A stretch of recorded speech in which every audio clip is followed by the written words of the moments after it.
Halo Sobat Kentang, kali ini saya akan mencoba merangkum sebuah film yang berjudul Jobs. Yap, film ini merupakan kisah nyata dari tokoh revolusioner bernama Steve Jobs. Bagaimana kisahnya mendirikan Apple dan meraih kesuksesan yang luar biasa, simak pembahasannya.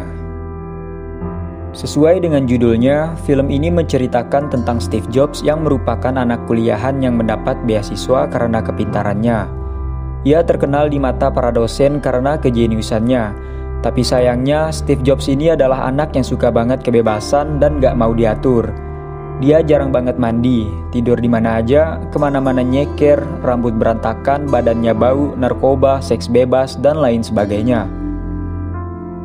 Dan sampailah di saat dimana dia pergi bersama temannya yang bernama Daniel ke India.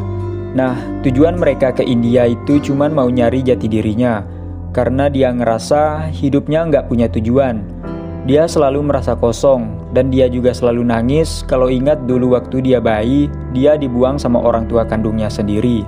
Dan dia pun sekarang diasuh oleh orang tua angkatnya. Di India, Steve hanya ingin bertemu dengan seorang biksu buat nuntun dia nyari kedamaian. Si biksu itu pun bilang bahwa kesederhanaan akan melepaskan kita dari dunia yang rumit. Dan Steve pun terus-menerus memikirkan perkataan dari biksu itu. Singkat cerita, Steve pun pulang. Dan setelah pulang itu, dia berhenti menggunakan narkoba dan berhenti kuliah. Lalu bekerja di sebuah perusahaan pembuat game. Nah, di perusahaan itu, Steve memegang sebuah proyek. Tapi teknisinya nggak bisa ngikutin apa yang Steve mau. Steve maunya game yang berwarna, tapi teknisinya kekeh sama hitam putih saja. Steve pun kesal karena nggak ada seorang pun yang ngerti apa maunya dia. Nggak ada yang paham sama kreativitas di otaknya si Steve.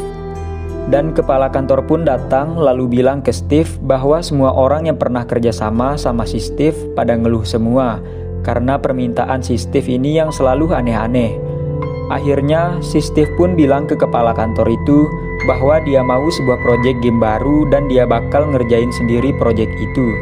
Dan dia berjanji bakalan bikin sebuah game terbaik sepanjang sejarah yang pernah perusahaan itu buat. Akhirnya Steve pun menghubungi sahabatnya yang bernama Woz untuk membantunya membuat game itu. Dan setelah malam itu, akhirnya jadilah sebuah game bernama Breakout. Mungkin banyak dari kita nggak sadar kalau dulu sempat main game ini. Nah, berkat game itu pun Steve mendapatkan bonus $5.000. Lalu esok harinya, Steve lagi main ke tempatnya si Woz. Dan di sana Woz kelihatan lagi ngerakit perangkat elektronik baru. Tapi Steve melihat ada sesuatu yang menarik di atas mejanya si Woz. Woz pun ngejelasin bahwa benda itu adalah ciptaan barunya, yaitu sebuah komputer desktop rumahan yang iseng-iseng dia buat. Di saat dulu komputer cuma bisa dipakai di jaringan perkantoran saja, ini si Woz bisa ngebuat komputer yang bisa dipakai di rumah, cuman dengan cara menghubungkan kabel ke monitor TV di rumah. Steve pun kagum dengan komputer ciptaan si Woz itu, dan kemudian mengajak si Woz untuk mencari investor atau pemodal untuk membuat proyek komputer desktop rumahannya itu. Awalnya si Woz ini nggak mau ikut, karena dia awalnya cuman iseng doang dan nggak ada niat buat diseriusin. Tapi Steve terus yakinin dia dan akhirnya si Woz pun mau ikut. Nah, di perjalanan mencari investor itu, mereka berdua saling berdiskusi untuk menentukan nama yang cocok untuk komputernya itu. Dari mulai nama Enterprise Computers. No. Then Phaser Beam Computers. No. Dan si Steve pun akhirnya kepikiran sebuah nama yang simple dan melambangkan kreativitas, yaitu Apple. Yap, kata Apple itu melambangkan buah dari kreativitas. Namun sesampainya di komunitas investor itu, ternyata hasilnya tidak sesuai keinginan. Nggak ada satu investor pun yang tertarik dengan komputernya si Steve dan si Woz itu. Tapi di saat mau pulang, ada seorang pemilik toko komputer yang tertarik dan kemudian menawarkan si Steve sebuah kerjasama. Yang membuat saya kagum dengan Steve Jobs ini, dia memang bukan teknisi hebat seperti Woz yang bisa bikin ini itu. Tapi yang saya suka adalah kemampuannya dalam bernegosiasi dan rekrutmen. Contohnya kayak waktu yakinin si Woz. Terus waktu negosiasi sama pemilik toko komputer itu. Dari yang harganya $250 per komputer, lalu si Steve ini sampai bisa deal di harga $5.000 per komputer. Dan yang tadinya toko komputer ini ngejual satu set komputer utuh, lalu gara-gara omongannya si Steve ini, toko itu sekarang jadi menjual dengan cara terpisah biar untungnya lebih besar. Jadi ngejual keyboardnya sendiri, monitornya sendiri, mesinnya sendiri, dan lain-lain. Jadi yang tadinya pemilik toko itu nggak kepikiran sebelumnya teknik itu, akhirnya berkat negosiasi sama si Steve, dia jadi tergiur.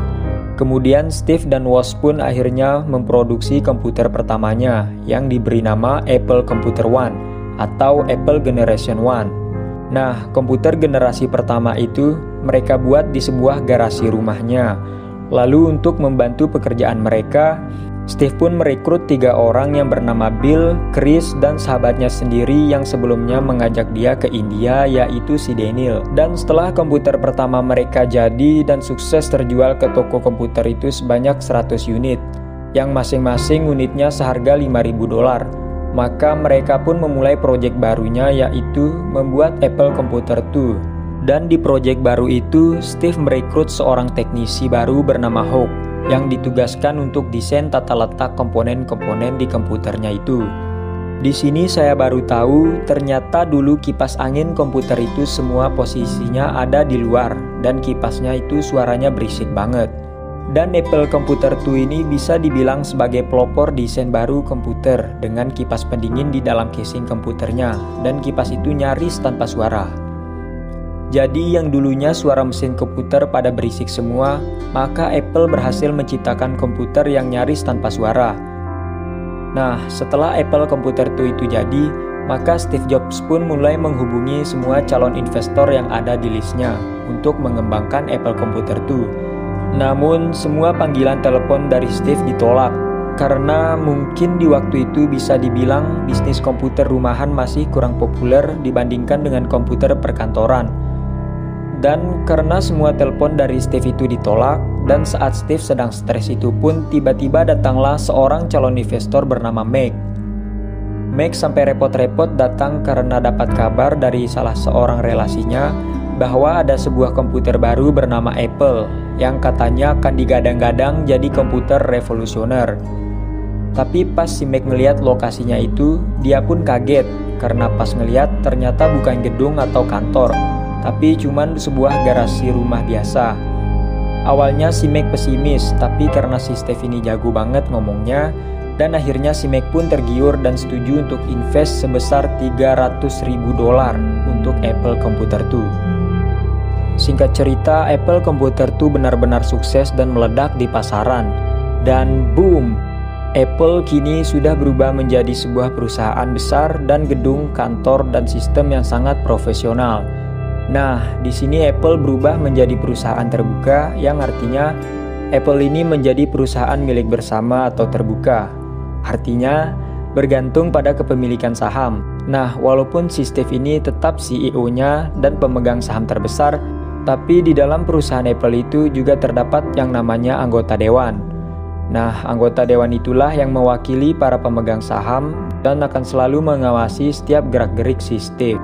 Dan ketua dari anggota dewan itu bernama Arthur. Di sini si Steve dan Arthur akan sering banget terlibat percecokan.